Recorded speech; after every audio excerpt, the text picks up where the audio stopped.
Welcome back education for all. I hope आप लोग अपनी तैयारी बहुत अच्छे से कर रहे होंगे। हम लोग देख रहे हैं महेश कुमार बंडवाल की एनसीईआरटी सार संग्रह, जिसमें हम लोग सारे सब्जेक्ट का रिवीजन करेंगे। अभी हम लोग देख रहे हैं भारतीय राज्य व्यवस्था, उसमें आज का टॉपिक है भारतीय संविधान की विशेषताएं। बाकी की जो इसके पहले के टॉपिक हैं उसको बता दिया गया है। चलिए शुरू करते हैं।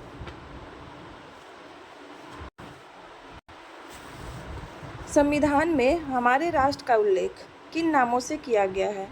किन नामों से किया गया है? इंडिया यानी भारत।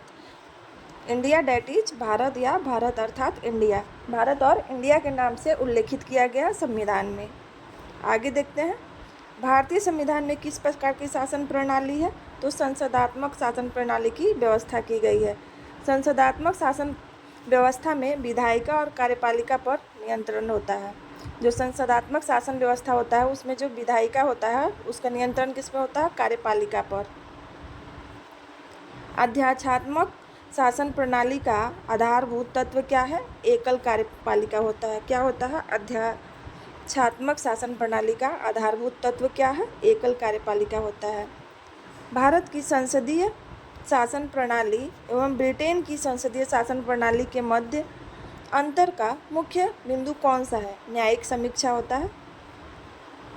दोनों के बीच अंतर क्या है? न्यायिक समीक्षा। एक बार और देखते हैं, भारत की संसदीय शासन प्रणाली और ब्रिटेन की संसदीय शासन प्रणाली के मध्य उसका मुख्य अंतर पूछ रहा है, तो क्या होता है? न्यायिक समीक्षा। भारत का संविधान परिसंघीय है, यह किससे निर्धारित होता है? भारत का संविधान परिसंघीय है, ये केंद्र और राज्यों के मध्य शक्तियों के वितरण से होता है। देखते हैं, जो भारतीय संविधान के मूल्य हैं वो क्या क्या है? स्वतंत्रता है, समानता है, भ्रातृत्व है, संप्रभुता है, समाजवादी है, पंथनिरपेक्ष है और लोकतांत्रिक है। आगे दिया है, नीति निर्देशक तत्वों और मूल अधिकारों को संविधान की आत्मा किसने कहा था?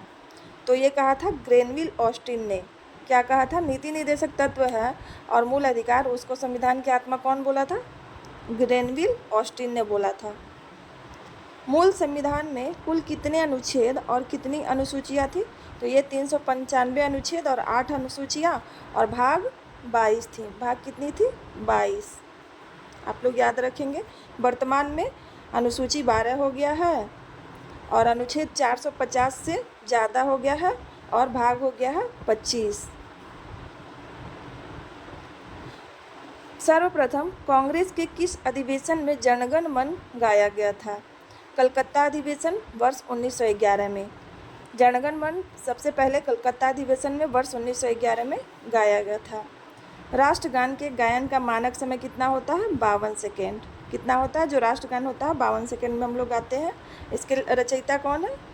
रविन्द्रनाथ टैगोर है। संविधान, भारतीय संविधान की जटिलता के कारण इसे वकीलों का स्वर्ग कहा जाता है। भारतीय संविधान इतना कठिन है कि इसको क्या कहा जाता है? वकीलों का स्वर्ग। संविधान अधिक कठोर तथा अधिक लचीले के मध्य एक अच्छा संतुलन स्थापित करता है। यह कथन किसका है? केसी वियर ने कहा है कि जो भारतीय संविधान में है, जो उसको कठोर और अधिक लचीले के मध्य में एक अच्छा संतुलन यानी बराबर करता है। कौन बोला है? केसी वियर। भारतीय संविधान के बृहद होने का क्या कारण है? संघ तथा राज्यों का एकल संविधान। भारतीय संविधान का बृहद होने का कारण है संघ तथा राज्यों का एकल संविधान। भारतीय संविधान अंशतः कठोर और अंशतः लचीला है। अपनी राष्ट्रवादी प्रतिक्रिया में भारतीय संविधान के निर्माताओं ने अल्पसंख्यकों के हितों तथा भावनाओं के महत्व को कम करके आंका है। यह कथन किसका है? आइवर जेनिंग्स का है। आइवर जेनिंग्स का कथन क्या है? अपनी राष्ट्रवादी प्रतिक्रिया में भारतीय संविधान के निर्माताओं ने जो अल्पसंख्यक हैं उनके हितों और भावनाओं के महत्व को कम करके आंका है। किसका कथन है? आइवर जेनिंग्स का। भारत अर्धसंघात्मक राज्य है, यह किसने कहा था? केसी वियर। भारत क्या है? अर्धसंघात्मक राज्य है। किसका कथन है? केसी वियर का है। भारत में राजनैतिक सत्ता का प्रमुख स्रोत कौन है? जनता है। कौन है? जनता। कोई भी संविधान कितना भी अच्छा क्यों ना हो, यदि उसे क्रियान्वित करने वाले बुरे व्यक्ति हैं तो संविधान भी बुरा हो जाएगा। किसने बोला है? भीमराव अंबेडकर ने। संविधान को संघात्मक के तंग ढांचे में नहीं ढाला गया है, भीमराव अंबेडकर के द्वारा कहा गया है। भारत की स्वतंत्रता के बाद भारतीय राष्ट्रीय कांग्रेस को एक राजनीतिक दल के रूप में भंग कर दिया जाना चाहिए। किसका सुझाव था? महात्मा गांधी जी का सुझाव था। आप लोग याद रखेंगे, सब पूछता है एग्जाम में, इम्पोर्टेंट क्वेश्चन है। भारतीय संघवाद को सहकारी संघवाद, कोऑपरेटिव फेडरेशन किसने कहा? जी ऑस्टिन ने कहा। अध्यात्मात्मक शासन प्रणाली में कार्यपालिका की समस्त शक्तियाँ किसमें निहित होती है? राष्ट्रपति में। मौलाना अबुल कलाम आज़ाद ने संविधान सभा में वयस्क मताधिकार को 15 वर्ष के लिए स्थगित करने की बात की थी। किसने? पूछ सकता है कि 15 वर्ष के लिए मताधिकार को स्थगित करने की बात किसने कही थी? तो मौलाना अबुल कलाम आज़ाद।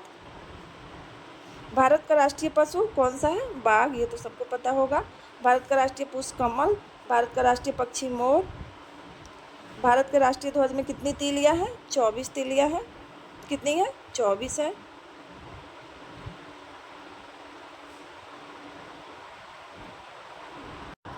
लास्ट हम लोग देख लेते हैं। एस.आर. बोम्मई बनाम भारत संघवाद।